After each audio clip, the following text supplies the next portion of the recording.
कि इनका बेटा विदेश पढ़ने के लिए गया है, मामा का। और मामा के एक संदर्भ में मैं आपको बता दूं, मेरा नाम कन्हैया है और कन्हैया ने कंस का वध किया था और कंस भी मामा था। यह संदर्भ मैं इसलिए बता रहा हूं कि हमको सच्चाई आंख खोल करके देखने की जरूरत है।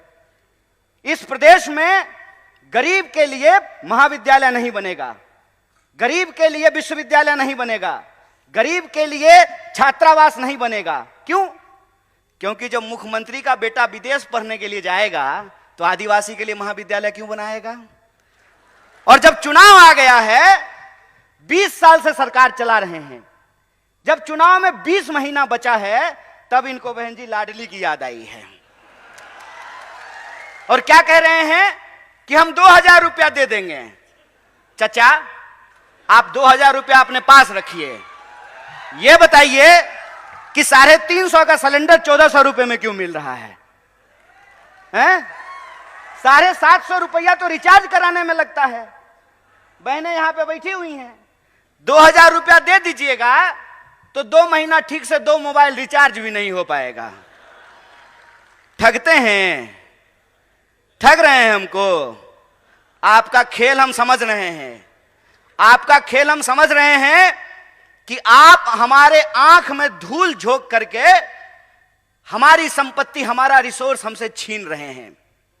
और जब हम अपने जल जंगल जमीन की बात करते हैं तो ये हमारे ऊपर तरह तरह का आरोप लगाते हैं। कहते हैं जल जंगल जमीन की बात करने वाले लोग अर्बन नक्सल होते हैं। हाय रे गृह मंत्री, बड़ी दया आती है आप पे। 2 बार की सरकार है इनकी, 20 साल से मध्य प्रदेश में सरकार चला रहे हैं। और मेरे पिताजी मुख्यमंत्री नहीं थे, ना प्रधानमंत्री थे।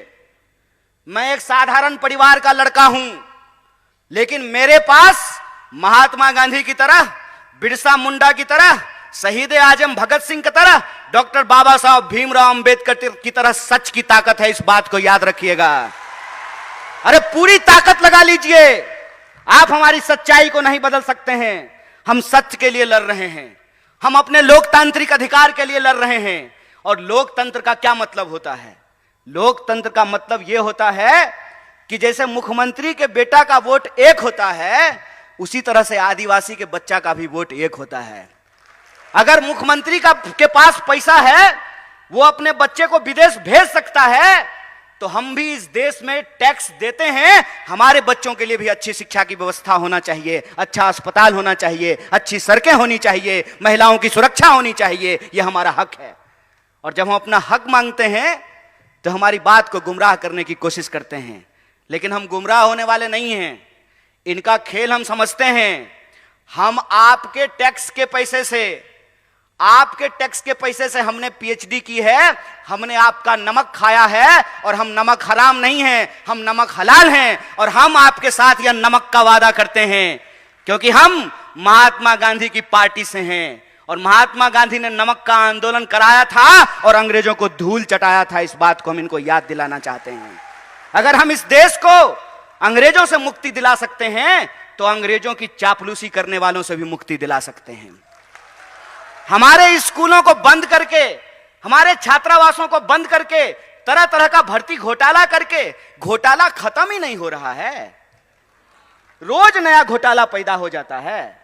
अभी जो नया घोटाला आया है उसका नाम है पटवारी घोटाला। और मैं वीडियो देख रहा था, वीडियो में जो पटवारी घोटाला नहीं, पटवारी परीक्षा की जो टॉपर है, उसको पूछा कि मध्य प्रदेश का राजधानी कहां है, तो बोली दिल्ली। हम बोले बिल्कुल ठीक बात है। आजकल मध्य प्रदेश में सारा कंट्रोल दिल्ली से ही चल रहा है। बेचारे नरोत्तम मिश्रा जी, उनको फिल्म का बड़ा इंटरेस्ट है।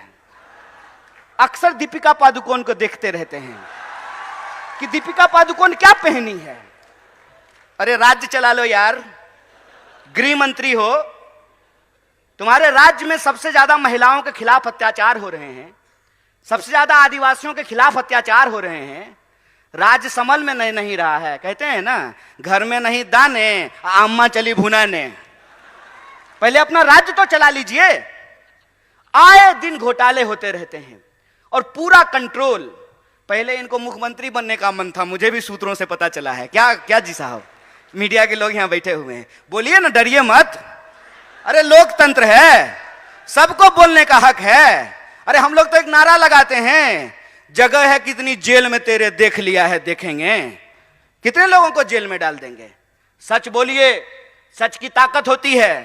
पहले इनको कहा कि ऐसे ही उलझुल बात किया करो, सोशल मीडिया पे पॉपुलर हो जाओगे।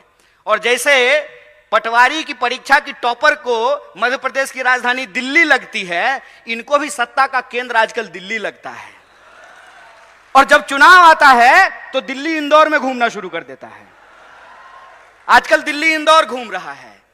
तो जब आ ही गए हैं नेकी और पूछ पूछ, तो इनसे पूछ लेना चाहिए कि क्यों घोटाले पे घोटाले हो रहे हैं, क्यों आदिवासियों के खिलाफ अत्याचार हो रहे हैं, क्यों महिलाओं के खिलाफ अत्याचार हो रहे हैं, क्यों आपके द्वारा किए गए एक भी वादे पूरे नहीं किए गए हैं। और जब चुनाव आया है, लाडली योजना, समझ रहे हैं साहेब, अपने लाडले के लिए ये लाडली योजना लेकर के आए हैं साहब। ये सच्चाई हम देख रहे हैं। इस सच्चाई को मैं अपने आदिवासी भाई बंधुओं से कहना चाहता हूं, अपनी बहनों से कहना चाहता हूं कि ये मौका है कि जो 20 साल से आपने अत्याचार झेला है, उस अत्याचार का आपको बदला लेना है और उनको एहसास कराना है कि राजा का बेटा राजा नहीं होगा। यह लोकतंत्र की ताकत है। और लोकतंत्र की ताकत यह है कि सब लोगों को चुनाव लड़ना पड़ता है। कमलनाथ जी भी चुनाव लड़ते हैं, दिग्विजय सिंह जी भी चुनाव लड़ते हैं, और नरोत्तम मिश्रा को भी लड़ना पड़ता है। एक उदाहरण आप मुझे सोच करके बताइए। और यहां पे चूंकि कांग्रेस के वरिष्ठ नेता मौजूद हैं और हमारे आदिवासी भाई बंधु हैं, इसलिए कहना जरूरी है कि श्रीमती गांधी को 2 बेटे, संजय गांधी और राजीव गांधी, दोनों कांग्रेस में थे। बाद में संजय गांधी जी की पत्नी बीजेपी में चली गई, चुनाव लड़ी, चुनाव जीती। राजीव गांधी जी की पत्नी भी चुनाव लड़ी, चुनाव जीती। तो बीजेपी में लोकतंत्र कैसे है और कांग्रेस में राजतंत्र कैसे है?